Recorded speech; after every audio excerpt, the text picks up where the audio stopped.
Rain fell over Manhattan like glass shattering against the night. From the top floor of Vale Tower, the world looked perfectly organized, streets gleaming with symmetry, headlights flowing in ordered lines, and skyscrapers piercing the clouds like obedient soldiers. Inside the penthouse, Adrian Vale stood before the floor-to-ceiling windows, a man carved from precision and silence. His reflection stared back at him, tailored perfection in a charcoal suit, expression unreadable, eyes cold blue like the winter storm outside. Every detail in his world was measured. The clock on the marble wall ticked exactly one beat slower than his pulse, a rhythm he controlled through habit more than heart. On the glass table, his tablet displayed the closing numbers of Vale Industries, another record-breaking quarter, another victory. And yet, behind the perfection, a hollowness lingered like smoke after a fire. He poured a measure of scotch, the amber liquid catching the city's lights. Perfection, discipline, order, these were his gods. He had built them from the ashes of one night he could never erase. Lydia. Her name still ached like a bruise that refused to fade. She had been laughter and warmth, sunlight to his shadow. Until the accident, until the sirens, until the stillness. After her death, he learned that grief was easier to manage when hidden behind work. The empire he built became his armor. No distractions, no attachments, just results. The world respected him for it, feared him even. But no one truly knew him anymore. That was how he preferred it. The intercom buzzed. His driver's voice broke through the quiet. "Sir, the car is ready. The storm's getting worse." Adrian slipped on his coat, his movements efficient, almost mechanical. The elevator descended 40 floors without a word spoken. Outside, the night smelled of metal and rain. He stepped into the back seat, city lights slicing through the tinted glass as the car glided down Park Avenue. His mind drifted through figures, deadlines, mergers, until the calm shattered, a blur of movement. Screeching tires, a thud, the car jolted to a stop. Rain hammered the windshield as his driver cursed and jumped out. Adrian followed, heart pounding for the first time in years. On the wet pavement, a woman lay motionless, her hair spread like ink across the asphalt. She wasn't dead, thank God, but pale and soaked through, breathing unevenly. "Call an ambulance," he ordered, kneeling beside her. Her pulse fluttered beneath his fingers, fragile yet defiant. When her eyes opened, they were deep brown, wild, confused, and full of fight. I'm fine," she stammered, trying to sit up. "You're not fine," Adrian replied, his tone clipped but steady. "Don't move." She glared at him through the rain. "I don't need your help." "You were almost killed," he said, more sharply than intended. Her lips trembled, part defiance, part exhaustion. "Then maybe it would have saved me from eviction." Something in her voice struck him, pain laced with pride. He hesitated before helping her to her feet. "You're coming with me," he said. "At the hospital." While doctors checked her over, Adrian waited in the corridor, trying to tell himself it was simply responsibility, an accident he would manage like any other crisis. But when she appeared again, wrapped in a thin blanket, she met his gaze with unflinching honesty. "Thank you," she said quietly, then added, "But not everyone who runs is lost, Mr. Vale." He froze. The way she spoke his name, steady, almost knowing, echoed through him like the faint crack of thunder over the city. Hours later, back in his penthouse, he stood again at the window, watching the storm fade into morning light. He told himself it was over. Just another night, just another stranger. But her words lingered, defying his control. Not everyone who runs is lost. For the first time in years, Adrian Vale felt something he couldn't measure, predict, or silence. And though he didn't know it yet, that night, drenched in rain and chaos, had been the precise moment his perfect world began to break.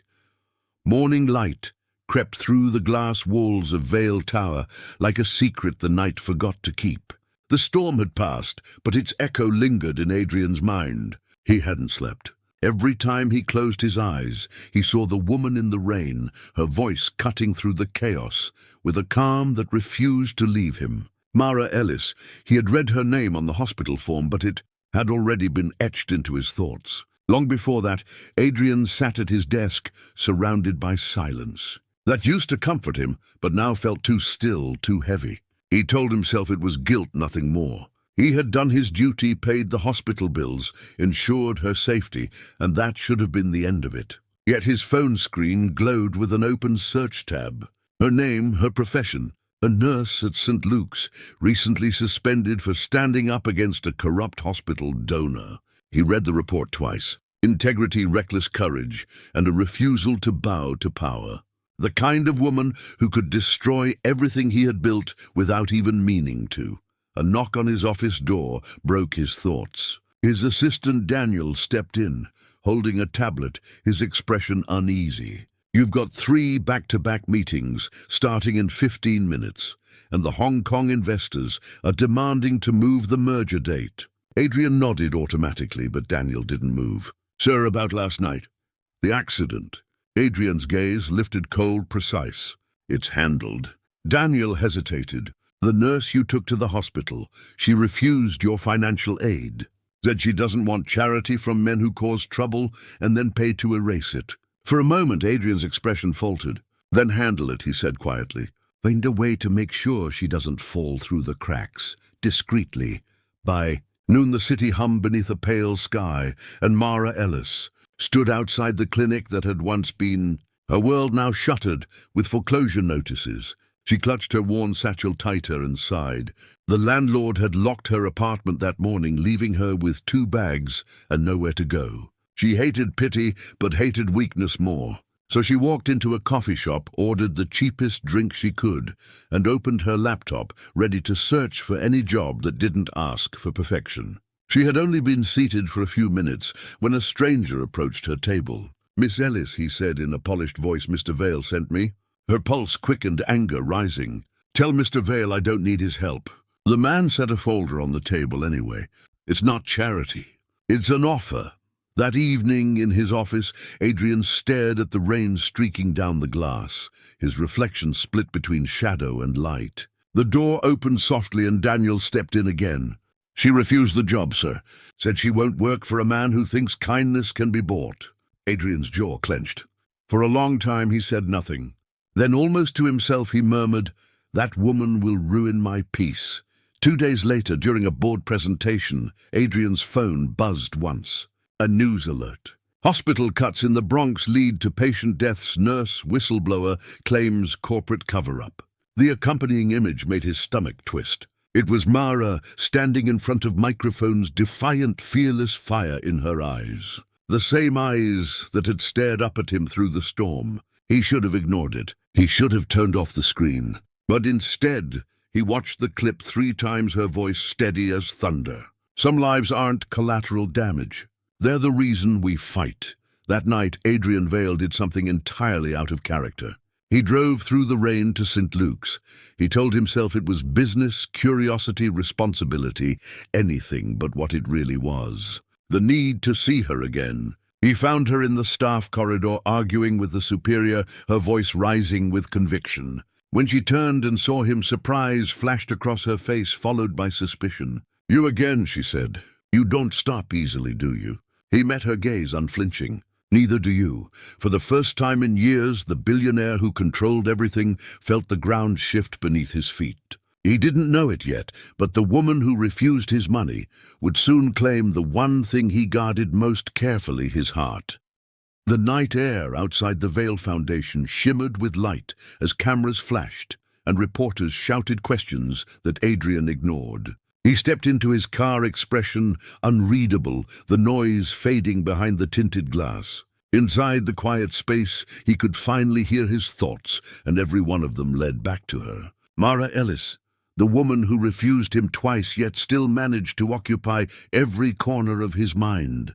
He told himself he had offered her a job for practical reasons, for the Foundation's image after the hospital scandal. But that wasn't the truth. The truth was simpler and far more dangerous. He wanted to see her again. When she finally accepted the position a week later, Adrian's world shifted without warning. Her first day began like a challenge, disguised as politeness. She arrived early, sharp, in a modest grey suit, with her hair pulled back, and a calmness that rattled everyone around her. She wasn't intimidated by glass walls or polished marble or men in suits whispering about her past. When Daniel introduced her to the board, she shook hands firmly, meeting each gaze without flinching. Then her eyes found Adrian across the conference table, and for a brief moment, neither of them spoke. Something unspoken passed between them, raw and electric like the split second. Before lightning strikes, during the meeting, Mara presented her proposal for medical outreach programs, her voice steady and confident. She spoke of neglected communities, of broken systems and forgotten lives. Adrian listened, but not just to her words, to the fire beneath them. Her passion was reckless, unpolished, real. When the directors questioned her experience, she didn't falter. She looked at Adrian instead and said softly, "Sometimes what you lack in resources, you make up for in courage." His breath caught, though no one noticed. She had just described him once, long ago, before perfection replaced purpose. Later that afternoon, she knocked on his office door, carrying a stack of files. He looked up, expecting distance, but she walked right in and set the papers on his desk. "These are the numbers for the pilot project," she said. "If you want to make real impact, we need to do more than write checks." Adrian leaned back, studying her. "And what do you suggest, Miss Ellis?" Her lips curved slightly. "Stop managing emotions like spreadsheets and start listening." For a man used to control, it was an audacious statement, but instead of anger, he felt intrigue. "You enjoy provoking me," he said. "I enjoy honesty," she replied. The air between them tightened until Daniel's voice crackled through the intercom, breaking the spell. That evening, the foundation hosted a private fundraiser at a downtown art gallery. The city's elite mingled under chandeliers, while string music floated through the air. Adrian moved through the crowd with his usual grace, but his attention kept drifting to the woman in the corner near the portraits. Mara looked different that night. Her hair fell loose around her shoulders, her simple black dress elegant in a way that silenced conversations. A donor approached her, trying to flirt, but she turned away politely, her eyes scanning the room until they found him. When she walked toward him, the rest of the world seemed to fade. "You clean up well, Mr. Vale," she said with a teasing smile. "So do you," he replied quietly, his voice lower than he intended. They spoke for a few minutes about the foundation, then about everything else, things neither of them should have shared. She told him she had once dreamed of becoming a doctor before her mother's illness forced her to quit school. He told her about his father's empire, about the cost of carrying a name too heavy to escape. For a moment, the two of them were just people beneath the expensive light. Then a voice cut through the calm. Adrian Celine Hart appeared from behind a column, her red dress glinting like a warning. The room seemed to hold its breath. Celine, former investor's daughter, and Adrian's ex-business partner, smiled at Mara like a blade wrapped in silk. "You must be the nurse who made such headlines. How brave of you to show your face here." Mara's spine straightened, but before she could speak, Adrian stepped closer, his tone firm but polite. "She's part of my team, Celine. Show some respect." The crowd shifted, whispers blooming like wildfire. Celine's smile faltered, but she recovered quickly, brushing his arm with deliberate ease. "Careful, Adrian," she murmured, loud enough for Mara to hear. "People might think you've replaced charity with something more personal." Mara walked away before he could stop her. Outside, rain began to fall again, soft at first, then heavy. Adrian followed, finding her standing by the glass doors, looking out at the city. Her voice was steady when she spoke. "I don't belong in your world, Mr. Vale. You do," he said quietly. "You just haven't realized it yet." She turned, eyes shining with hurt and defiance. "Then maybe your world needs to change." The sound of thunder rolled across the skyline as they stood facing each other, both aware that something irreversible had begun. Neither noticed the flash of a camera from across the street, nor the journalist lowering his lens with a satisfied smile. By morning, that single photograph would ignite a scandal that neither of them could escape. The morning after the gala, the world was no longer silent for Adrian Vale. News screens glowed across the city, broadcasting the photograph of him and Mara, standing too close beneath the chandelier light. The caption asked the question the tabloids loved most: who is the nurse who caught the billionaire's heart? Adrian stood in front of the television in his office, the volume off the noise inside him loud enough. He had seen scandals before, but never one that made his chest tighten with something more than anger. He called Daniel. Damage control now? But even as his assistant rushed to comply, Adrian knew this wasn't just a scandal. It was personal, and it was his fault. Across the city, Mara watched the same footage in the break room of the foundation, her hands gripping her coffee cup so tightly the paper bent. Her phone buzzed endlessly with calls from reporters. Her landlord had already told her not to return to her old building. She could feel the ground shifting beneath her, as if the universe was pulling her into a world she didn't want. When Adrian's number flashed on her screen, she hesitated, then answered. "You saw it?" he asked quietly. "Of course I did," she said. "Everyone did. I'll fix this," he promised. "No, you'll manage it," she replied. "There's a difference." Then she hung up. That night rain returned, drumming against the city's windows like the echo of their first meeting. Adrian's board called an emergency session. He walked into the conference room under the weight of 100 flashing headlines. Across the polished table sat his CFO, Jonathan Crane, his childhood friend, his right hand. Jonathan's expression was calm, but his eyes were sharp. "The board is concerned, Adrian. Your personal choices are beginning to affect the company's image." Adrian met his gaze evenly. "I'll handle it. The merger cannot be jeopardized." Jonathan nodded slowly, but there was something in his tone when he replied, "See that it isn't." When the meeting ended, Adrian found himself alone in the empty hallway. His reflection stared back from the glass. Behind the calm exterior, his thoughts spiraled toward one truth he couldn't avoid. He didn't care about the merger or the gossip. He only cared about her. He took the elevator down and drove through the storm again. Mara was still at the foundation office, packing up her things when he arrived. She turned when the door opened. "I'm leaving," she said before he could speak. "There's too much noise around you and I can't breathe in it." He stepped closer, his voice low. "You shouldn't be the one running. They're the ones who should hide." She shook her head. "You don't understand, Adrian. People like me get destroyed when we stand too close to men like you." He reached out, catching her wrist, but his touch was gentle. "You think I care about what they say?" She met his eyes. "You should. Because I do. Because I've spent my life trying to be seen for my work, not for who I stand beside." The lights flickered as thunder rolled across the skyline. For a moment neither spoke. Then she took a breath and whispered, "You can't fix this with promises. Not this time." He stepped closer until his voice was barely a murmur. "I'm not trying to fix it. I'm trying to keep you." Her expression softened, then hardened again as she pulled her hand free. "You can't keep what was never yours to own." She walked past him and into the rain, leaving him standing in the doorway, his perfect world shaking with every drop that hit the ground. At dawn, the headlines changed again. The merger was on the verge of collapse. Anonymous sources claimed Vale Industries had been funding secret accounts. Adrian stared at the reports, feeling the air leave his lungs. It was too precise, too calculated.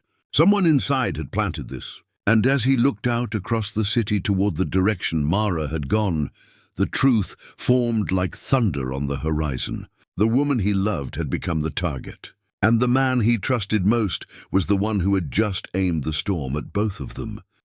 The storm that had drenched the city had not passed. It had only changed shape. Now it lived inside the boardrooms and newsrooms and whispers that followed Adrian Vale wherever he went. Every headline screamed betrayal, every investor demanded answers, and every friend seemed suddenly distant. The company he had built from his father's ashes was burning before his eyes, and the only person he wanted to talk to would not take his calls. By noon, the elevators of Vale Tower were jammed with reporters. Adrian moved through them like a ghost, silent, composed, but his jaw tight with fury. Daniel met him at the top floor holding a folder. "You need to see this," he said quietly. Inside were printed emails, evidence of accounts Adrian had never seen. Transfers to unknown charities in his name, some routed through the Vale Foundation. The same foundation Mara had been working for. For a second, everything froze. Daniel looked pale. "The board thinks it's you, sir. They think you used her as a cover." Adrian's chest tightened, his mind already racing ahead. Someone had set them up, and he could see only one face behind the curtain: Jonathan. Meanwhile, Mara sat in a crowded cafe across the city, her laptop open to the same headlines. Vale Industries under federal review. Her hands shook as she scrolled through the article. Her name was everywhere again, but this time tied to something darker. Fraud, conspiracy, a whisper of an affair. People around her looked up, recognizing her face from the news. She closed the laptop and fled into the rain, her heart pounding. Adrian found her before nightfall. She was walking along the East River, her umbrella useless against the wind. When his car pulled up, she didn't move. "You should not be here," she said quietly. "You're on every channel in the country." He stepped closer. His hair soaked, his voice low. "Someone's framing us. Those accounts, the transfers, they're fake." She turned, eyes full of disbelief and pain. "You think I don't know that? But it doesn't matter what's true anymore. The world's already decided who I am and what you are." He caught her arm, desperate. "I can prove it. I just need time." She looked at him, her expression softening despite herself. "Time is the one thing you don't have, Adrian." At that moment, headlights cut through the rain, a black car slowing near the curb. A man stepped out holding an umbrella. Jonathan Crane. He smiled like a man greeting an old friend. "What a coincidence," he said smoothly. "Or maybe not." Adrian's muscles tensed. "What are you doing here?" Jonathan's gaze flicked between them. "Cleaning up your mess as usual. You should be more careful about who you trust." His tone carried the faintest edge of triumph. Mara stepped forward. "You leaked the accounts, didn't you?" Jonathan's smile deepened. "I didn't leak anything that wasn't already true, at least not yet." Adrian's fists clenched. "You'll regret this." Jonathan shrugged. "I already regret working for a man who forgot the first rule of power: control everything or lose it." Then he turned and walked back to his car, leaving them in the rain with the city flashing behind him. Back in the penthouse, Adrian paced the floor, his mind tearing through possibilities. Daniel had gone silent. The board was turning against him, and the SEC had frozen their accounts. Everything was unraveling faster than he could rebuild it. Mara watched him from across the room, her clothes still damp, her expression caught between anger and fear. "You can't fight him with more power," she said.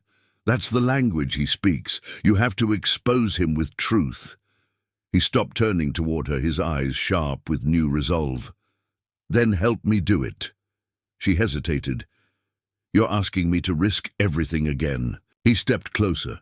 "You already did when you stood up to that hospital, when you looked me in the eye and told me I was wrong."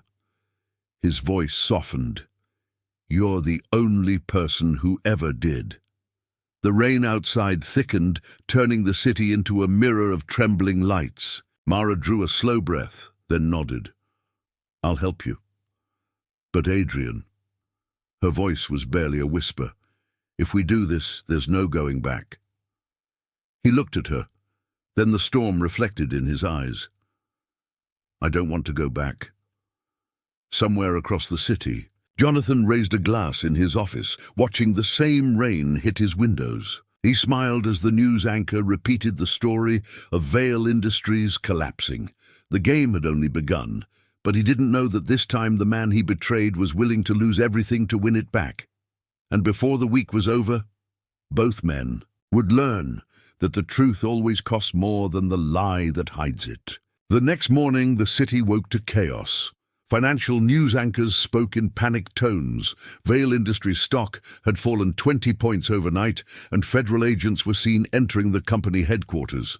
Adrian stood at the window of his penthouse as helicopters circled the tower, their blades slicing the dawn sky. For years, he had ruled this skyline like a king. Now he was watching his crown being stripped away, piece by piece. Daniel arrived, breathless, his voice shaking. "They're freezing all the Foundation's accounts, sir. The investigators think the fake transfers lead to offshore holdings. Adrian turned his gaze toward him, calm but cold. Whose name are they traced under? Daniel swallowed hard. Yours and Mara Ellis. The silence that followed was heavy. Adrian's hand tightened around the glass in his palm until it cracked. "Get the car," he said quietly. "We're going to fix this." Across the city, Mara sat on the floor of her small apartment, surrounded by boxes of patient records and printed bank statements she had stolen from the Foundation server the night before. She barely slept, replaying every moment of the past weeks, trying to see where the trap had closed around them. A knock at her door made her freeze. She expected reporters. Instead, she found Adrian standing there, rain still clinging to his coat. "You shouldn't be here," she whispered. "If anyone sees you, they'll think I'm hiding you." He stepped past her, without waiting for permission, scanning the papers on the floor. "You found something?" "I found everything," she replied, her voice trembling with exhaustion. "These accounts, they were created using data from the hospital charity lists. Whoever did this knew exactly how to make it look like we were involved." She handed him one document, a transfer signed under his digital signature. "Except I never signed it," he said. "Then someone inside your company forged it." Their eyes met, the truth dawning between them. Jonathan. Before they could speak again, a sudden bang echoed from the hallway. Mara's heart raced. Footsteps heavy, deliberate. Adrian motioned for her to stay back as the door handle twisted. Two men entered, dark coats, badges flashing. Federal agents. "Miss Ellis, Mr. Vale, you're both coming with us." Hours later, in a stark interrogation room, Adrian sat across from an agent who read his statement aloud. Millions transferred into shell charities connected to medical procurement fraud. A perfect scheme using his foundation as a mask. When the agent asked if he knew who framed him, Adrian's jaw tightened. "Yes," he said, "but I'll prove it before you do." Meanwhile, Mara faced her own questions alone, her hands shaking as she explained the forged records and whistleblower files. One agent listened silently before sliding her phone across the table. "This came in for you. A message." The sender's name made her blood run cold. Jonathan Crane. The message was short. "You were right about everything. Meet me tonight at the old pier if you want the truth. Come alone." When they were finally released on conditional bail, Adrian waited for her outside the precinct, his expression carved from stone. He could tell by her face that something new had surfaced. "What is it?" he asked.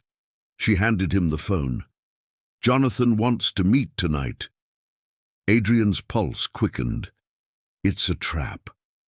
"Maybe," she said softly. "Or maybe it's our only chance." That night the storm returned. The sky cracked open as lightning painted the harbor in white fire. Mara arrived first, her coat clinging to her shoulders, her breath misting in the cold air. The pier was nearly empty, except for one shadow standing at the far end. Jonathan stepped forward, his smile pale under the rain. "I didn't expect you to be brave enough to come alone." "I'm not alone," came Adrian's voice from behind him. Jonathan turned, his smirk fading, as Adrian stepped into the light, a pistol in his hand, not aimed to kill, but to demand truth. "You stole everything from me," Adrian said quietly. "My company, my name, my peace." "Why?" Jonathan laughed bitterly. "Because you had it all, Adrian. The company, the respect, the woman who looked at you like you could fix the world. I wanted to watch you break." Before Adrian could respond, a flash of lightning split the sky, and the echo of a gunshot followed. Mara screamed as Jonathan stumbled backward, clutching his shoulder. Another figure emerged from the shadows, one of Jonathan's hired guards' guns, still smoking. Adrian lunged, dragging Mara behind a crate as more shots rang out. The storm swallowed the sound of their hearts. Adrian fired back, the guard fell, and silence returned, leaving only the roar of the sea. Jonathan lay bleeding, his voice weak. In my office, the proof is there, everything you need." Then his eyes rolled back, and he went still. Mara knelt beside him, trembling. Adrian touched her shoulder, his voice raw. "It's over." But she shook her head. "No, it's just beginning." Behind them, sirens wailed, growing louder. The truth was coming with them, but neither knew if it would save them or destroy what was left of their lives. The sirens faded into the distance, but the echo of that gunshot still rang in Mara's ears. Hours later, she sat alone in a dim hospital waiting room, the smell of antiseptic clinging to the air. Adrian was in surgery, his blood still on her hands. She stared at the small streaks of red against her fingers, remembering the way his body had gone limp when she caught him in the rain. He had pushed her out of the path of the bullet without thinking. Now he was paying the price for it. When the doctor finally emerged, exhaustion carved into his face, Mara rose so fast, her chair toppled backward. "He's alive," the doctor said, but it was close. "He lost a lot of blood. You should keep him calm when he wakes." She nodded, unable to speak, relief and terror twisting inside her like a storm that refused to die. Hours later, Adrian's eyes fluttered open. The room was quiet except for the steady beep of the monitor and the soft hum of rain against the windows. When he saw her sitting beside the bed, her head resting against her hand, something unspoken passed between them. "You stayed," he whispered, voice hoarse. She looked up, tears sliding silently down her face. "You saved me," she said. He smiled weakly. "I had to. Someone had to stop you from running away again." Before she could reply, the door opened. Daniel stepped inside, his expression pale. "You need to see this," he said, holding out a tablet. On the screen was a headline that made Mara's stomach drop. Vale Industries CEO shot during confrontation with former partner. FBI investigating possible conspiracy. Jonathan Crane missing. Beneath it was a grainy image from the pier, showing both of them surrounded by chaos. Adrian closed his eyes, pain flashing across his face. "The company's done," he said quietly. "They'll think I tried to silence him." Mara reached for his hand, gripping it tightly. "Then we show them the truth." His eyes opened, meeting hers. "How, Jonathan's office," she said. "Before he died, he said the proof was there." "Then that's where we start." By nightfall, she was standing in the darkened corridor of Vale Tower, her reflection flickering across the broken glass walls. The building had been sealed by the authorities, but she still had her old access card. Every step echoed like a heartbeat as she moved toward Jonathan's private office. Inside, the air smelled of dust and old cologne. Files were scattered across the floor, drawers left open as if someone had already searched through them. She knelt by the desk, her flashlight sweeping over the chaos until it landed on a false panel beneath the drawers. Inside was a small black drive, labeled only with the letter V. She plugged it into the nearest computer, her breath catching as folders opened across the screen. There it was, bank transfers, forged contracts and messages between Jonathan and Marcus Vale, Adrian's uncle. Marcus had funded the entire operation in secret, using Jonathan as his puppet to take the company from Adrian and sell it to international investors. She copied everything onto a separate drive, her pulse racing. Behind her, the floor creaked. She froze. A shadow moved in the reflection of the glass. Before she could turn, a hand clamped over her mouth. "Don't scream," a familiar voice whispered. It was Daniel. His eyes were wide with fear. "They're coming for you, Mara. The men Marcus hired, they want the drive. You have to go now." They ran through the building together, alarms blaring as the elevator lights flickered red. Security guards were already flooding the lobby below. Daniel shoved her toward the stairwell. "Go," he shouted. "I'll hold them off." She hesitated just long enough to see the determination in his face before disappearing into the stairwell, clutching the drive against her chest.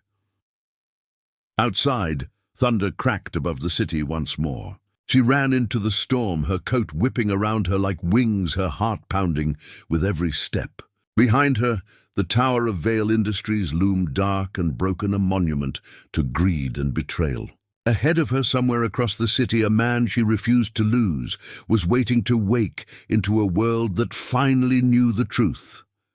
But what Mara didn't know yet was that the drive she carried held more than evidence. It held a secret Marcus had hidden for years, a secret that would shatter everything Adrian thought he knew about his family and about the night Lydia died. The storm had only just begun. The storm had calmed by morning, but inside the city, the tension only grew heavier. The news channels called it the Vale collapse. Reporters surrounded the hospital where Adrian lay recovering, while police searched every shadow of Manhattan for Marcus Vale. Mara had not slept. She sat beside Adrian's bed, watching the slow rhythm of his breathing, the dark bruises across his ribs, the faint scar that would always remind her how close she had come to losing him. When his eyes finally opened, the world seemed to hold its breath. She leaned forward, brushing the hair from his forehead. "You're safe," she whispered. He smiled weakly. "You stayed again. You never learn, do you?" She shook her head, fighting tears. "Not when it comes to you." Before he could reply, Daniel entered, holding a folder, his face drawn. "You both need to hear this." He set the papers down, revealing printed emails from Marcus's encrypted servers and a report from the forensic accountants. Marcus had been laundering money through international shell companies, but there was more, a document hidden in one of the files that carried Lydia's name. Adrian froze. "That's impossible," he said. "Lydia died years before any of this." Daniel hesitated. "The letter says otherwise. It was written by Marcus the night of her accident. He admitted hiring the driver to force her into silence. She found out about the first laundering scheme." Adrian's chest went tight, the color draining from his face. He whispered her name like a prayer that shattered in the air. Mara reached for his hand, but he pulled away, standing despite the pain. "All this time," he said, his voice breaking, "I thought she died because of me, because I asked her to meet me that night. But it was him. He killed her and then turned my company into his cover." The truth hit him harder than the bullet ever could. His father's brother, the man who had raised him after the crash, had been behind everything. Mara's eyes burned with fury. "Then we ended, Adrian. We finished this." He turned to her, and for the first time she saw something new in his expression, not anger but resolve. "No more running," he said. "No more control. This ends tonight."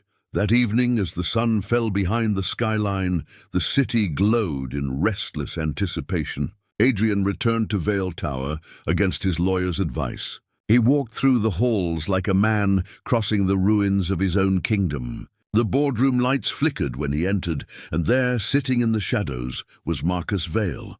Calm, confident, a man too proud to hide. "You look terrible, nephew," Marcus said softly. "I could say the same," Adrian replied, stepping closer.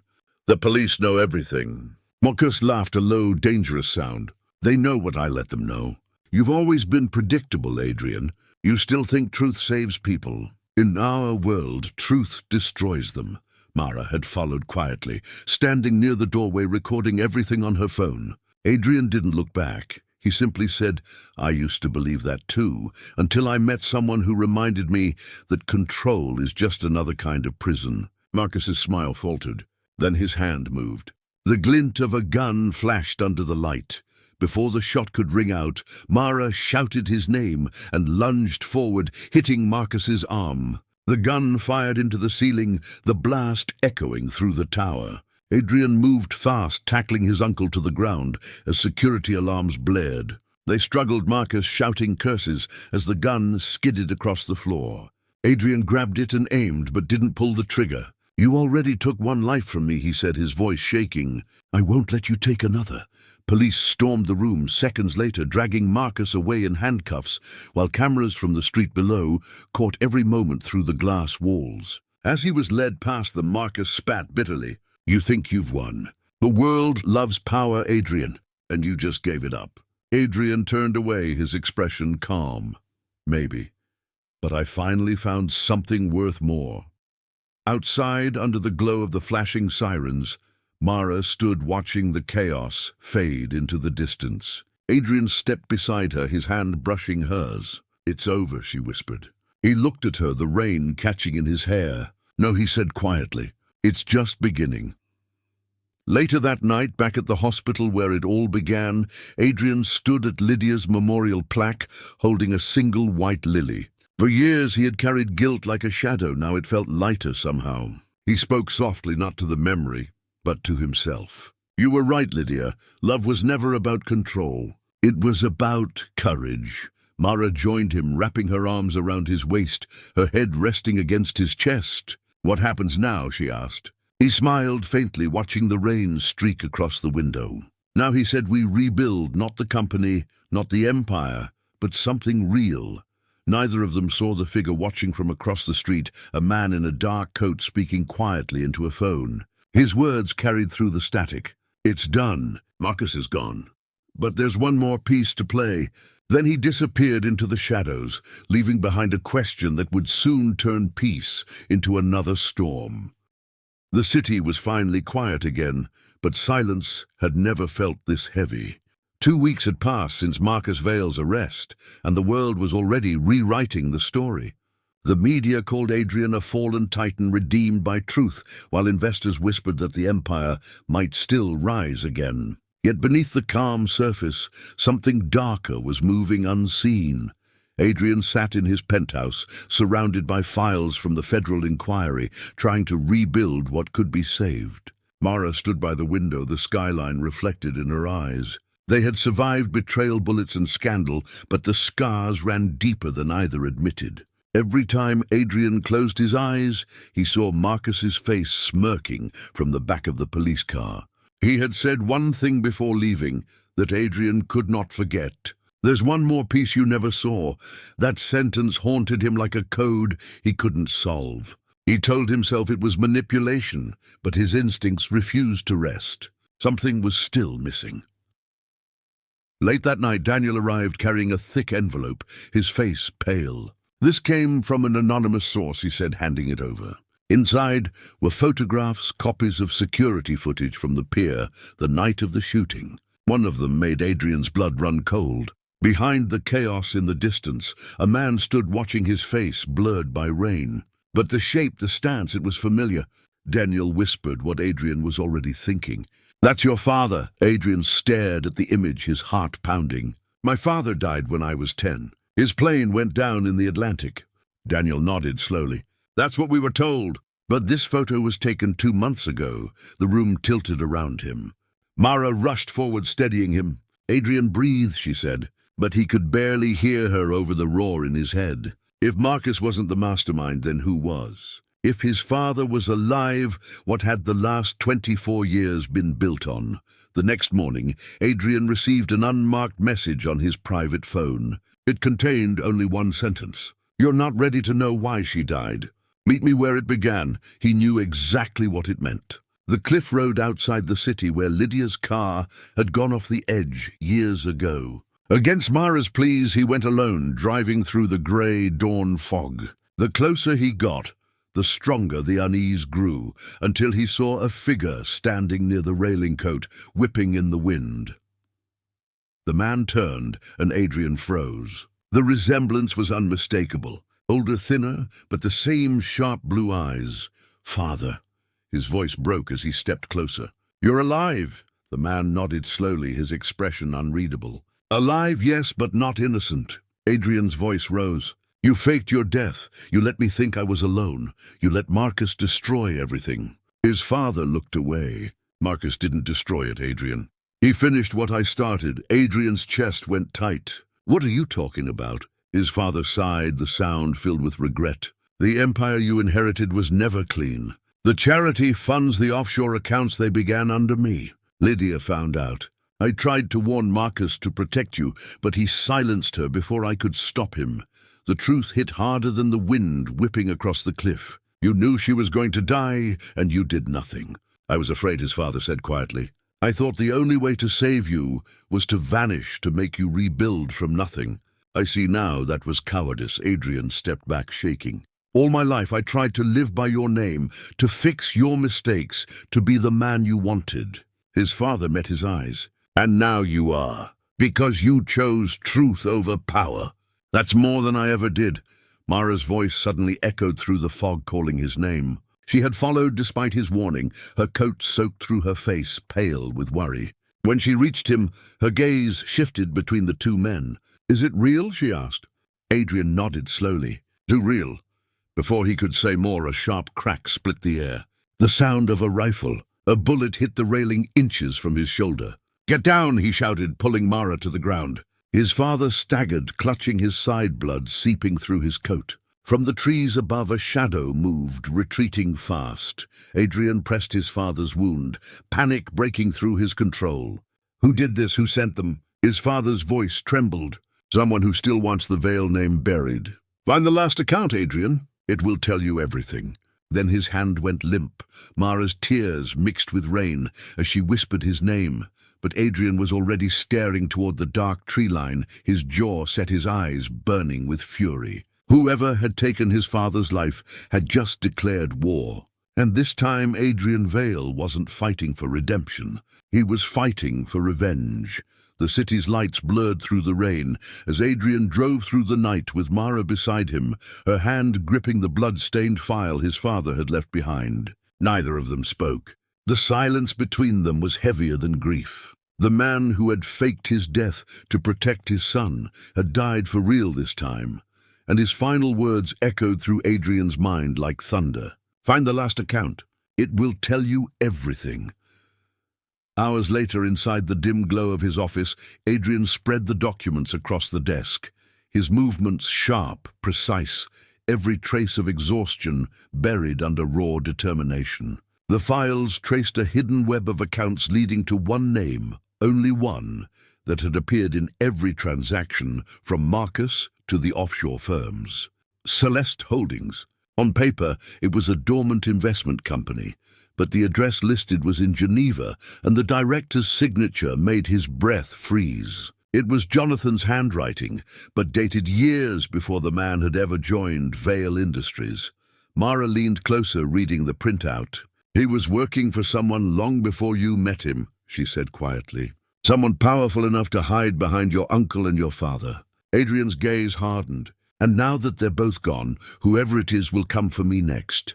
Before dawn, Daniel arrived with new information. One of the encrypted backups from Marcus's servers had been decrypted. Inside was a video file labeled Project Rebirth. When Adrian opened it, the screen flickered to life, showing his father sitting in a dark room, speaking directly to the camera.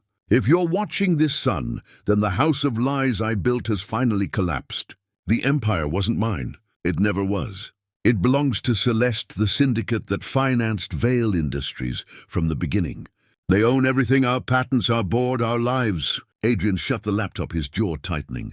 "That's who we're facing. A ghost built from money and silence." Mara's voice trembled.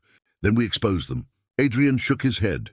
"Not yet. If we go public now, they'll destroy everything and everyone connected to us. We need proof, something they can't erase." By nightfall, they were boarding a private jet bound for Switzerland, using false names and a forged clearance Daniel had secured through an old contact. The rain followed them across the Atlantic, a relentless reminder of the storm that had started everything. In Geneva, the trail led to a secluded mansion hidden in the mountains, the official headquarters of Celeste Holdings. Adrian and Mara moved through the shadowed halls disguised as auditors, the sound of their footsteps swallowed by the marble floors.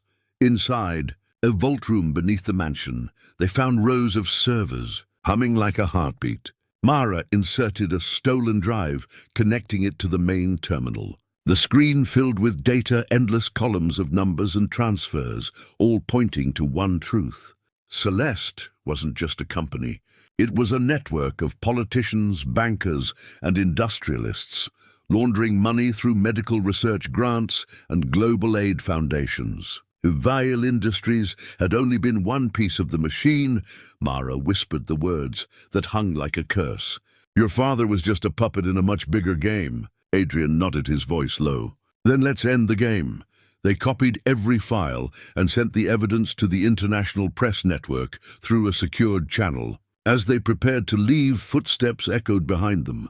Jonathan stepped out of the shadows, his face pale, his arms still bandaged from the night of the pier. "You should have stayed dead, Adrian," he said. "Celeste doesn't forgive traitors." Adrian's eyes were cold steel. "You betrayed me, you betrayed her, and for what, a seat at someone else's table." Jonathan's lips curled into a smirk. I didn't betray you, Adrian. I saved you from believing you were clean. This is the world we live in. Power or extinction. Before he could raise the gun in his hand, Mara threw the drive case at him, and the shot went wide. Adrian lunged forward, the two men crashing into the glass server wall. Sparks exploded as wires ripped free the vault, filling with smoke and fire alarms. Jonathan swung wildly, but Adrian caught his arm, forcing the gun away. For a moment they were face to face, both men breathing hard. Then Jonathan's foot slipped on the shattered glass, and he fell backward into the electrical panel. The flash lit the entire room before plunging it into darkness. Mara pulled Adrian up, her hands shaking. "We have to go," she said. He nodded, grabbing the final drive from the terminal before the systems melted. They escaped into the storm as the building burned behind them, sirens echoing through the valley. Days later, headlines around the world screamed the truth. Celeste Holdings exposed global corruption scandal unfolds. The Vale name cleared completely. Adrian and Mara watched the reports from a small cabin on the coast, far from the noise of the city. For the first time in years, he wasn't wearing a suit. He sat by the fire, a blanket around his shoulders, watching Mara pour coffee. She smiled faintly. "You finally stopped running," she said. He reached for her hand. "No," he said softly. "I finally found something worth running toward." Outside, the sea roared beneath a sky washed clean by rain. The empire that once defined him was gone, but in its place stood something stronger. Truth, love, freedom. As dawn broke over the horizon, Adrian Vale stepped outside, breathing in the salt air, the wind carrying away the last pieces of his old life. Behind him, Mara joined him, her arms slipping around his.